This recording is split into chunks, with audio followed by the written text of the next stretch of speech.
7 kun davomida, xohlang 14 kun davomida kim qanday xohlasa o'shancha kun bajarishi mumkin. Har kuni joynamoz ustida, kunduz kuni shomgacha bo'lsa bo'ldi, xohlagan qulay vaqtingizda. Kunduz kuni joynamoz ustida tahorat olib 70 marta Fotiha surasini o'qiysiz. Har biridan keyin, har bitta Fotiha surasini o'qiganingizdan keyin uni oxirida ajdodlarim qilgan gunohi uchun, o'zimni bilib bilmay qilgan gunohlarim uchun va avlodim qilajak gunohlari uchun kechirim so'rayman deysiz. Bitta Fotiha surasi o'qiysiz, bitta mana shu iborani qaytarasiz.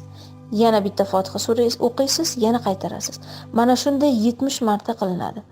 Boshqa hech qanaqa ortiqcha narsa qo'shmang. Boshqa hech qanaqa ortiqcha narsa so'ramang. Mana shu narsani 7 kun davomida qilish kerak bo'ladi. Ketma-ketligi uzilmasligi tavsiya qilinadi.